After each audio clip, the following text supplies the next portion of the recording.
Hello everyone, welcome to our YouTube channel CCA academy. तो आज से हम हिस्ट्री की मध्यकालीन भारत या मेडिवल हिस्ट्री की टेस्ट सीरीज स्टार्ट करने जा रहे हैं।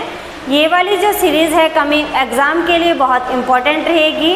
तो स्टार्ट करते हैं मध्यकालीन भारत या मेडिवल हिस्ट्री। तो इसमें आएगा सबसे पहले भारत पर प्रथम मुस्लिम आक्रमण। तो भारत पर प्रथम मुस्लिम आक्रमण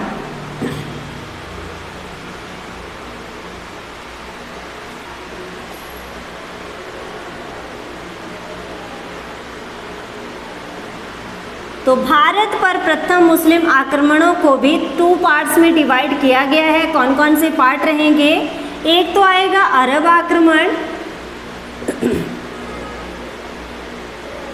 एंड सेकंड वन आएगा हमारे पास तुर्क आक्रमण।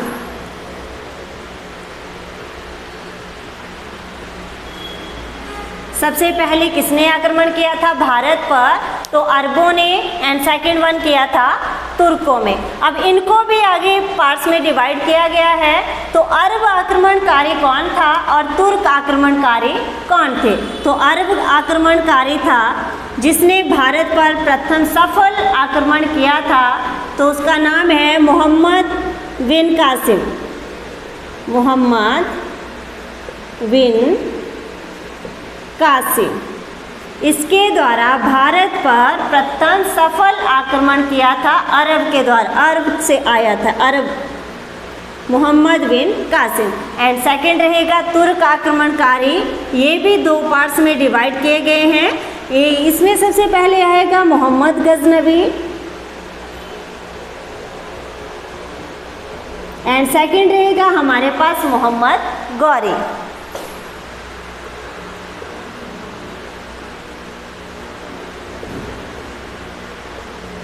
तो आज हम सिर्फ डिस्कस करेंगे मोहम्मद बिन कासिम के बारे में, जो फर्स्ट मुस्लिम अरब आक्रमणकारी था। और इसके बारे में थोड़ा सा जान लेंगे। इसका जन्म कहाँ हुआ था? सऊदी अरब, और स्थान रहेगा ताइफ नामक स्थान पर इनका जन्म हुआ था, मोहम्मद बिन कासिम का। अब इससे पहले मोहम्मद बिन कासिम से पहले 2 पर्सन ने यहाँ पर अटैक किया था, लेकिन वो असफल रहे थे। तो फर्स्टली यहाँ पर भारत पर किसने अटैक किया था? तो 711 ईस्वी में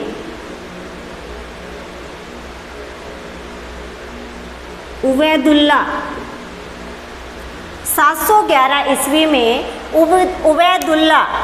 उबैदुल्ला के नेतृत्व में एक अभियान आया था। नेतृत्व में एक अभियान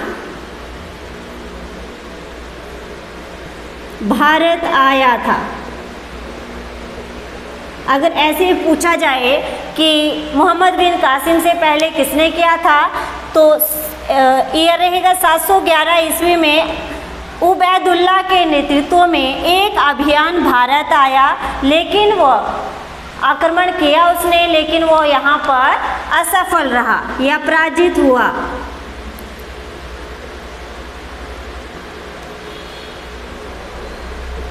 पराजित हुआ था। अब बात करते हैं सबसे सेकंड में कौन आया था?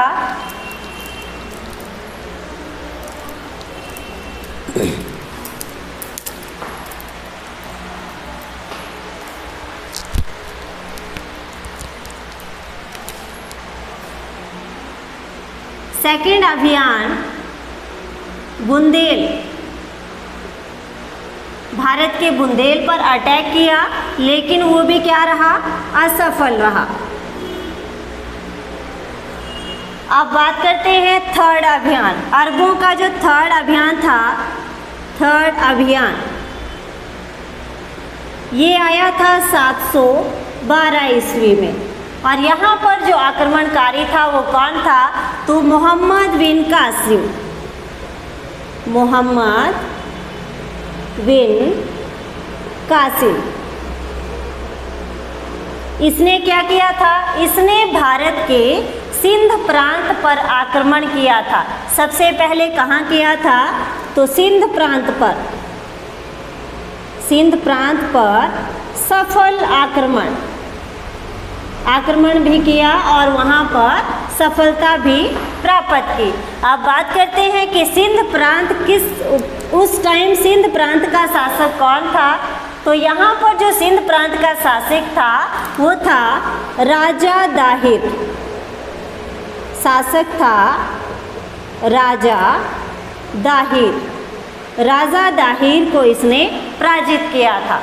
तो हमने पढ़ा सबसे पहले जो थर्ड अभियान आया था अरब से, उसमें हमने पढ़ा मोहम्मद बिन कासिम ने भारत के सिंध प्रांत पर आक्रमण किया और सिंध प्रांत के शासक थे उस टाइम राजा दाहिर को हराया था और वहाँ पर अपनी विजय प्राप्त की थी मोहम्मद बिन कासिम के द्वारा। फर्स्ट अरब आक्रमणकर्ता या फिर उसे कहा जाता है फर्स्ट इस्लामिक आक्रमणकर्ता, क्योंकि इसका जो मेन यहाँ पर भारत आने का उद्देश्य था, एम था, वो था भारत में इस्लाम धर्म का अत्यधिक प्रचार या प्रसार करना। तो राजा दाहिर को यहाँ पर इसने हरा दिया और यहाँ पर अपनी विजय प्राप्त कर ली। अब 713 ईस्वी में मुल्तान पर विजय प्राप्त की।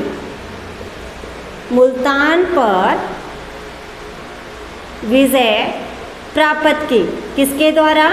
मोहम्मद बिन कासिम के द्वारा 713 ईस्वी में मुल्तान पर भी विजय इसने प्राप्त कर ली थी। नेक्स्ट रहेगा इसके बाद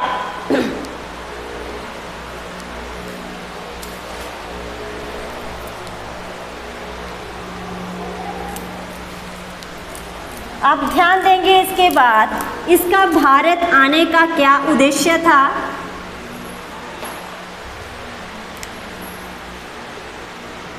मोहम्मद बिन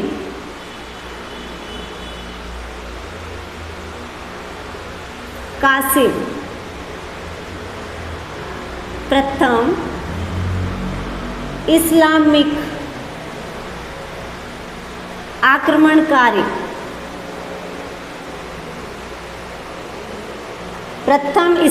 आक्रमणकारी भी थे भारत पर और यहाँ पर विजय भी प्राप्त कर ली थी इन्होंने। अगर इनके धर्म के बारे में पूछा जाए तो इस्लाम धर्म से इनका संबंध था। अब इनका उद्देश्य क्या था भारत पर आक्रमण करने का? क्यों आए थे ये भारत पर आक्रमण करने के लिए? तो लिखना है धन दौलत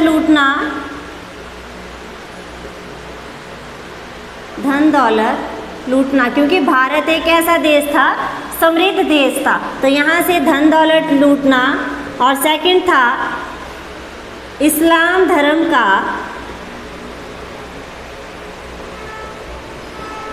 प्रचार प्रसार करना। इस्लाम धर्म का क्या करना? प्रचार और प्रसार करना। अब इन्होंने क्या किया था? जब इन्होंने सिंध प्रांत पर विजय प्राप्त कर ली थी तो इसके बाद इन्होंने भारत पर जजिया कर लगाना शुरू कर दिया था। तो सबसे पहले जजिया कर की जो शुरुआत है भारत में वो मोहम्मद बिन कासिम के द्वारा की गई थी। तो सिंध प्रांत के बाद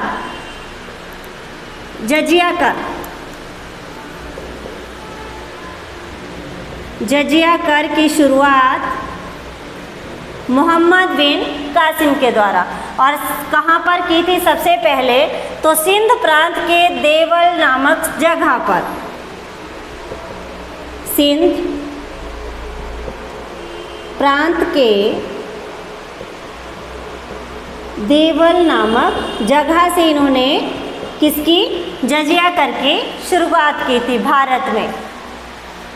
सिंध प्रांत के देवल नामक स्थान से जजिया करके शुरुआत की थी भारत में। किसके द्वारा? मोहम्मद बिन कासिम के द्वारा। अब ये जजिया कर था क्या? तो ये जो था ये धार्मिक कर था।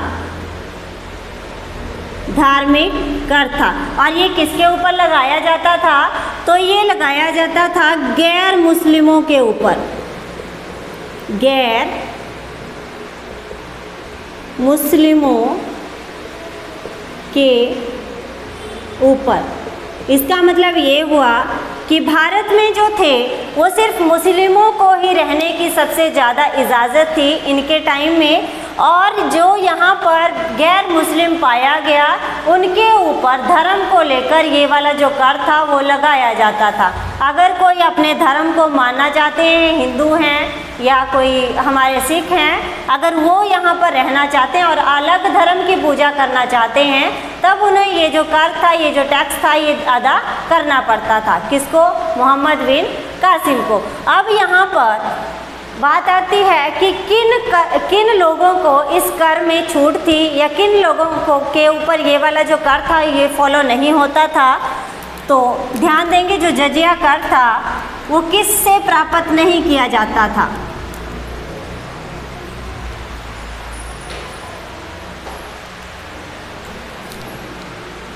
किन किन लोगों को जजिया कर से मुक्त रखा गया था? जजिया कर से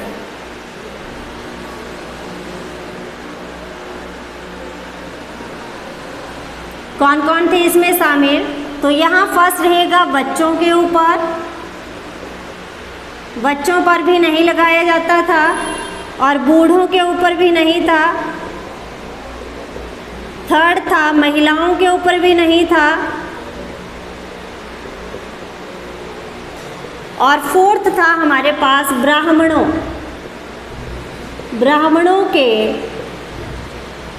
ब्राह्मणों पर भी ये वाला जो कर था ये फॉलो नहीं होता था। वो जो मोहम्मद बिन कासिम था, ये जो कर था ये बच्चों से भी नहीं लेता था, बूढ़ों से भी नहीं, महिलाओं से भी नहीं और ब्राह्मणों से भी नहीं प्राप्त करता था।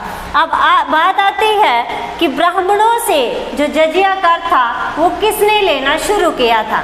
तो दिल्ली सल्तनत का राजा हुआ है, दिल्ली सल्तनत का सुल्तान हुआ है फिरोज शाह तुगलक।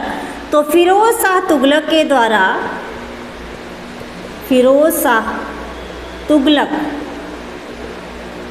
ने ये जो ब्राह्मण थे, ब्राह्मणों से भी जजिया कर की शुरुआत कर दी थी। ब्राह्मणों से जजिया कर की शुरुआत कर दी थी। फिरोज शाह तुगलक के द्वारा ब्राह्मणों से जजिया कर की शुरुआत कर दी गई थी। अब इसके बाद जजिया कर लगाया गया था किसके द्वारा? मोहम्मद बिन कासिम के द्वारा। अब ये किसके द्वारा हटाया गया था? तो जजिया कर को अकबर के द्वारा हटाया गया था।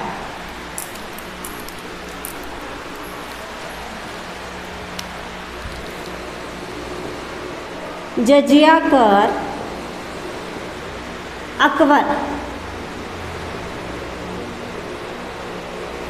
अकबर ने समाप्त किया, लेकिन पूर्णतः समाप्त नहीं किया था। कब? 1564 ईस्वी में। अकबर के द्वारा जो जजिया कर था वो 1564 ईस्वी में समाप्त कर दिया गया था, लेकिन पूर्णतः नहीं किया था। बाद में औरंगजेब हमारे पास सुल्तान बने हैं दिल्ली सल्तनत के, तो औरंगजेब ने इसे पूर्णतः लागू कर दिया। औरंगजेब ने पुनः लागू किया। कब किया था? 1679 में, 1679 में। ठीक है, औरंगजेब के द्वारा इसे पुनः लागू कर दिया गया था। अकबर ने समाप्त किया, लेकिन औरंगजेब ने इसे फिर से शुरू कर दिया था। अब बात आती है कि जजिया कर को पूर्णतः किसने समाप्त किया था? तो हमारे पास पर्सन रहेंगे जिसने पूर्णतः समाप्त किया था। तो मोहम्मद शाह रंगीला ने पूर्णतः समाप्त, किसकी बात हो रही है? जजिया कर की। तो जजिया कर को पूर्णतः किसने समाप्त किया था? तो 1720 ईस्वी में किसके द्वारा? मोहम्मद शाह रंगीला। मोहम्मद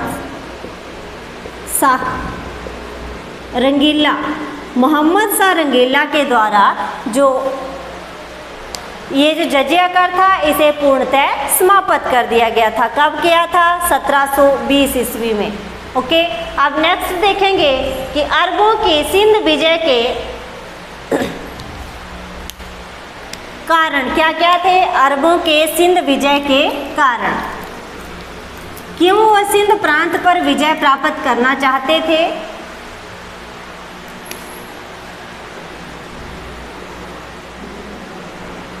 अरबों के सिंध विजय के कारण, किस कारण से वो सिंध पर अपना कब्जा जमाना चाहते थे? तो इसके 3 कारण रहे हैं। फर्स्ट रहेगा हमारे पास राजनीतिक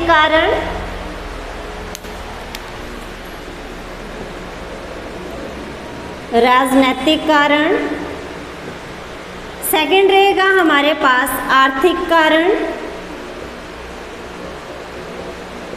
और थर्ड रहेगा हमारे पास इस्लाम धर्म।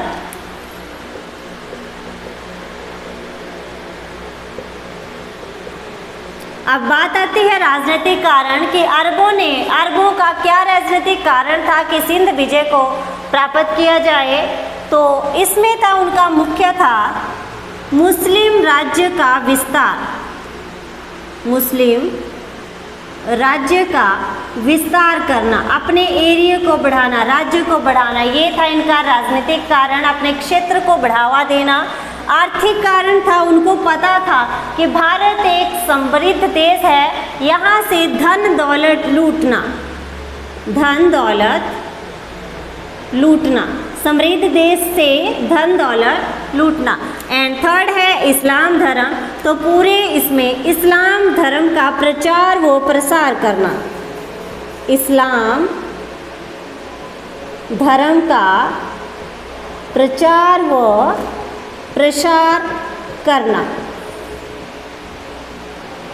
ये था मोहम्मद बिन कासिम का भारत पर आक्रमण करने का उद्देश्य, या फिर सिंध प्रांत जीतने के इनके अरबों के कारण थे कि सिंध प्रांत को कैसे हासिल किया जाए और यहाँ से क्या क्या प्राप्त किया जाए। तो ये हमने डिस्कस किया आज कि भारत पर जो प्रथम अरब आक्रमणकर्ता थे मोहम्मद बिन कासिम के बारे में।